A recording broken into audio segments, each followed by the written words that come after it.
My girlfriend said, I'm not cutting my ex out of my life. Deal with it. And I said, calm enough to scare myself. Okay. She smiled like she'd just passed a loyalty test, like she'd finally trained me into the role she wanted. I knew you'd understand, she said, relieved. I let that relief hang in the air for half a second, just long enough for her to settle into it. Then I finished the sentence she didn't realize she'd started. Yeah, I said. I understand, so I'm going to go solo from here. Her smile twitched. What does that mean? It means you keep your ex, I said, and I keep my dignity. Goodbye. She stared at me like I'd just switched languages mid-conversation. Wait, are you breaking up with me? Yeah, and that was the moment my 2-year relationship ended in under 3 minutes, and somehow also began the longest, most exhausting 2 weeks of my life. For context, I'm Ethan, 31. I'm not dramatic. I'm the kind of guy who owns a toolbox that actually gets used, and I know my dentist's name because I schedule my cleanings like a functioning adult. I work in risk and compliance for a mid-sized financial tech company, meaning my job is basically to stare at tiny signs of incoming disaster and say, that's going to become a bigger problem later, until someone listens. My now ex is Maya, 28. She's a brand designer for a creative agency, the kind of person who can make a coffee shop menu look like a luxury product launch. She's quick, sharp, funny in a way that makes you feel like you're in on the joke with her. The first time we met, she leaned toward me at a friend's rooftop barbecue, pointed to a guy explaining crypto too loudly and whispered, "Watch this," then asked him one innocent question that made him spiral into a 5-minute monologue while she smiled like a scientist observing a lab rat. I laughed hard enough I snorted, which is humbling on a first impression. She laughed too. That was the beginning. We moved fast, but it didn't feel reckless. It felt easy. Within a month, we had toothbrushes at each other's places. Within 3 months, we were doing grocery runs together like a couple from a toothpaste commercial. Within 6 months, her place had my hoodie hanging on a chair like it lived there. 2 years in, we had routines. Sunday morning bagels, Wednesday night trash TV, little arguments about the correct way to load a dishwasher. I thought we were solid. Then her ex came back like a ghost with a new haircut. His name was Caleb. They dated for 4 years before me. According to Maya, he'd been a walking indie album. Beautiful, emotional, unreliable.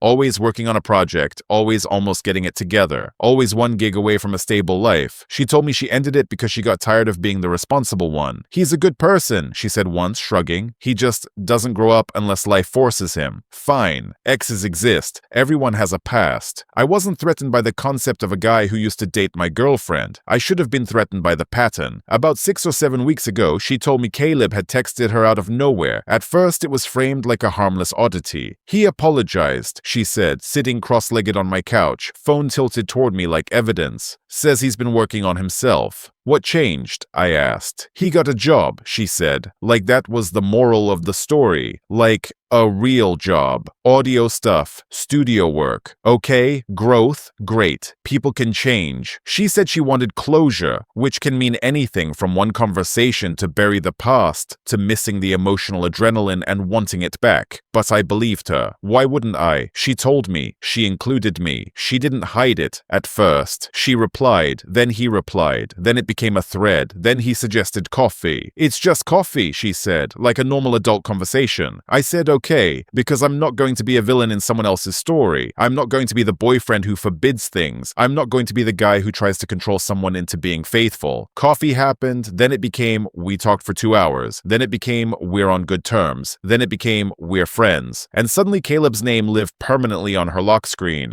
Good morning texts, late night memes, inside jokes that didn't include me, long paragraphs that made her smile at her phone like it was feeding her. It wasn't one big obvious thing. It was a slow, steady tilt, like you don't notice your house is sliding until you see the crack in the wall. After about 3 weeks of watching this, I finally said, as gently as I could, "Hey, you and Caleb are talking a lot." She didn't even hesitate. Defensive instantly. So, she snapped, adults can be friends with their exes. They can, I said, but you're texting him more than you text me. That's not true. It is, I said. I'm watching it happen. Then she hit me with the classic, you're being insecure. That word is such a cheap little hammer. It takes a real concern and turns it into a character flaw. It's the relationship equivalent of saying, your feelings are inconvenient, so I'm going to label them. I dropped it. Not because I felt wrong, but because I didn't want to become someone I didn't respect. I told myself it would settle down. I told myself she'd get her closure and move on. Then came Friday. We had dinner plans, real plans, reservation, the kind where you actually iron a shirt. She'd bought a new dress and showed it to me with this grin like, look at us, doing grown-up couple things. Friday afternoon she texted, babe, I'm exhausted, work destroyed me. Can we rain check,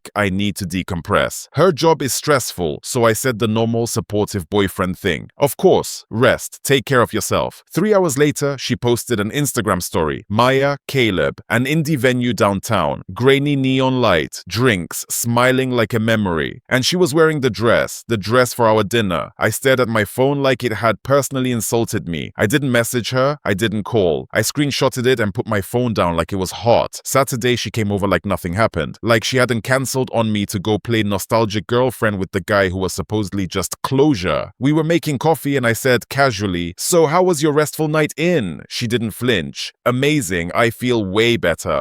"Nice," I said. "I saw you were at a show." There it was, half a second, a tiny freeze, a micro glitch. Then she recovered. "Oh yeah," she said, breezy. "Caleb had an extra ticket last minute. I didn't think you'd be into that kind of music anyway." No apology, no acknowledgement that she lied, just justification delivered like I should thank her for not inviting me. That was the moment something shifted inside me. Not anger, not heartbreak, just clarity. Because lying isn't always the worst part. The worst part is when someone lies and then acts like you're ridiculous for noticing. Then came Tuesday. We were working from home at my place. I was at the dining table answering emails. Maya was on the couch with her laptop, supposedly building a brand deck for a client. Her phone rang, not a text, a call. She looked down, saw the name, and answered immediately. "Hey," she said, voice suddenly softer. Then she stood up, walked into my bedroom, and closed the door. I sat there staring at the wall, listening to the muffled rhythm of her voice through the door like it was a slow drum beat counting down my patience. She stayed in there for 40-something minutes. I know because I watched the clock like it owed me money. She came out smiling, didn't mention the call, didn't say who it was, just sat back down like it was normal. I waited 10 minutes, long enough to be sure I wasn't reacting mid-emotion. Then I said, "We need to talk." Without looking up, she said, "About what?" "About Caleb." She rolled her eyes, full theatrical eye roll, like I was a child asking for candy in a grocery store. "Here we go," she muttered. "You lied about Friday," I said. "You're texting him constantly. You just took a private call with him in my bedroom." "I'm allowed to have male friends," she fired back instantly. "He's not a random male friend," I said. "He's your ex. You're emotionally involved." She finally looked at me, arms crossing. "So what? You're giving me an ultimatum? It's him or you." "I'm saying what you're doing isn't respectful," I said. "You prioritize him, you lie, you hide calls. This isn't friendship." And then she said the line that ended it. "I'm not letting him go. Deal with it or don't. I'm not changing." The way she said it, flat, entitled, like she was doing me a favor by being honest about placing me second. And that's when the calm hit me. It's a weird calm, the kind you get when your brain finally stops negotiating with reality. "Okay," I said. She smiled, actually smiled, relieved. "Good," she said.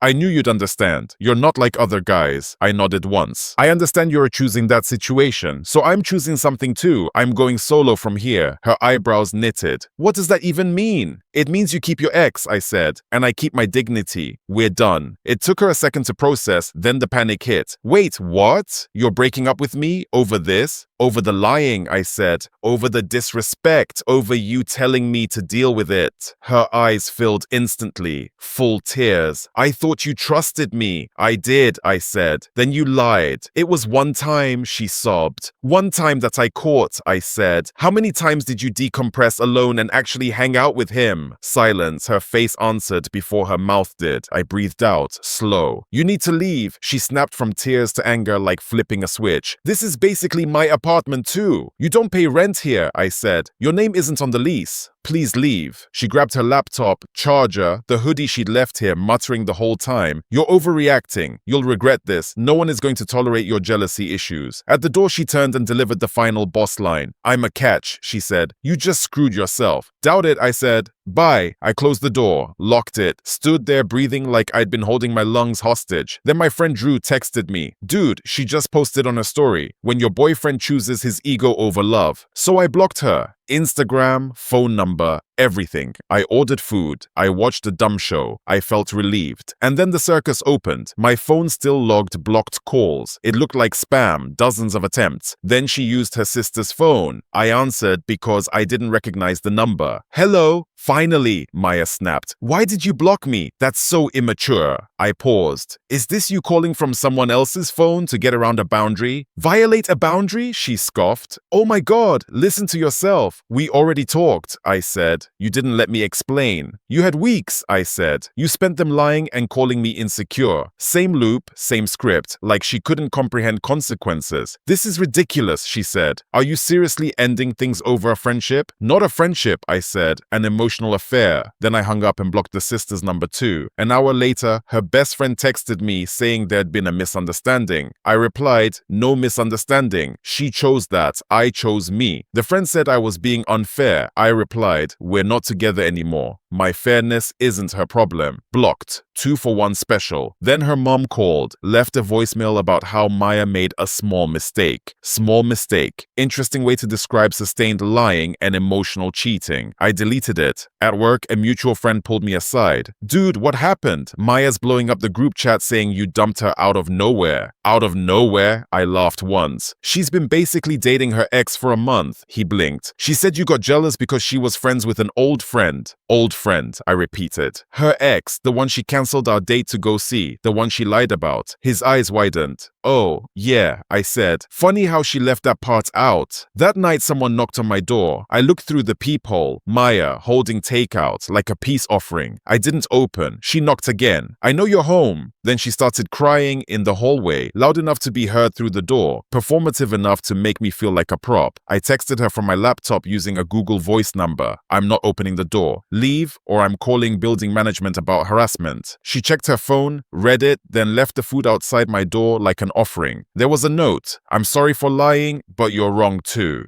Even in the apology, she couldn't resist twisting blame. I put the food in my fridge, threw away the note. Then I changed my door code. Then I told the building staff she wasn't allowed up because I wanted a clean break and she wanted a season finale. 2 days later, I walked downstairs for coffee and found her sitting in my building lobby at 7:05 a.m. like she lived there. Messy hair, yesterday's mascara, a paper cup in her hands like a prop to make her look casual. Morning, she said, smiling like we were meeting for brunch. What are you doing here? I asked. Waiting for you. We need to talk. No, I said. You need to leave. I'm not leaving until you hear me out. How did you get in? She shrugged. I tailgated behind someone. Of course. I talked to my therapist, she said suddenly. You don't have a therapist, I replied automatically. I started seeing one because of this, she said. She said we should communicate our needs clearly, so I'm here to communicate. My need, I said, is for you to leave me alone. Her face did that same confused glitch again. You're being cruel, she said, following me outside. You're not hurting because I'm cruel, I said. You're hurting because you're facing consequences. I wasn't cheating, she insisted. Cool story, I said. You told it better last time. I went back inside and told the front desk again, don't let her in. That night, an unknown number called. I answered against my better judgment. It was her sister again, and this time she went straight to rage. Then she said the line that made my stomach drop. She's going to hurt herself over this. If something happens, it's on you. I went cold. That kind of threat isn't love. It's emotional blackmail. I didn't argue. I said, if you believe she's in danger, call emergency services right now. Then I hung up and documented everything. Call logs, screenshots, timestamps, because I wasn't going to be trapped by someone weaponizing that kind of crisis. The next morning, I woke up to a new wave. Texts from her mom, increasingly aggressive, escalating into threats. Then Maya posted online a long dramatic post about narcissistic abuse, about how I isolated her, controlled her, abandoned her when she set healthy boundaries. It was a masterpiece of inversion. Reality flipped and served to strangers as entertainment. Some people believed it immediately because people love a villain. At work, someone approached me quietly. Hey, I saw something about you online. Yeah, I sighed. My ex is rewriting reality because she didn't think I'd actually leave. She blinked. Her story felt too perfectly victim. At least some people still had functioning brains. 2 days later, her friend tried to get into my building with important documents. She left a 3-page handwritten letter with the doorman. It was insane. A full manifesto about how Maya did nothing wrong, how Caleb is just a friend, how I'm letting insecurities destroy something beautiful, and how she's willing to forgive me if I apologize and go to couples counseling.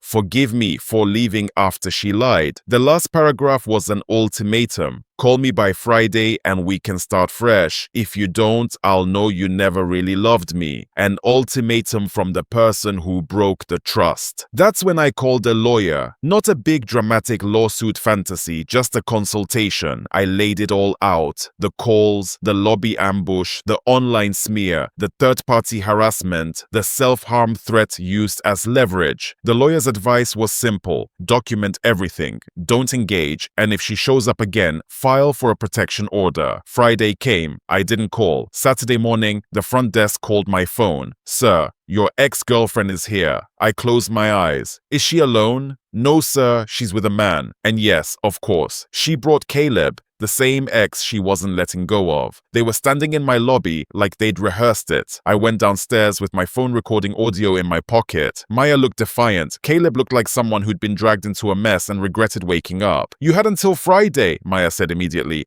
and you didn't call. And you had until I blocked you to respect my boundary, I said. Yet here we are. Caleb tried to play peacekeeper. Look, man, I don't want drama. Maya said you two were having communication issues. Communication issues, I repeated. Yeah, he said, that you couldn't handle her having guy friends. I pulled up the screenshots, the cancelled dinner, the story at the venue, the dress. She lied, I said, then went to a show with you. Caleb's face changed. Wait, she told me you two were broken up. Maya went pale. We were basically broken up, she said quickly. We were fighting. One conversation, I said. That's not broken up. Caleb stared at her. So you were dating both of us? It wasn't like that, she whispered. That's when the police walked in, called by the building staff because I'd requested it. Two officers who looked tired and unimpressed. They asked the obvious questions. Maya didn't have a legal right to be there. They told her to leave. Maya started crying and yelling about how I was doing this to her. I said one sentence that felt like the entire point. I asked you to leave me alone. You refused. These are consequences. They escorted them out. I gave the officers everything.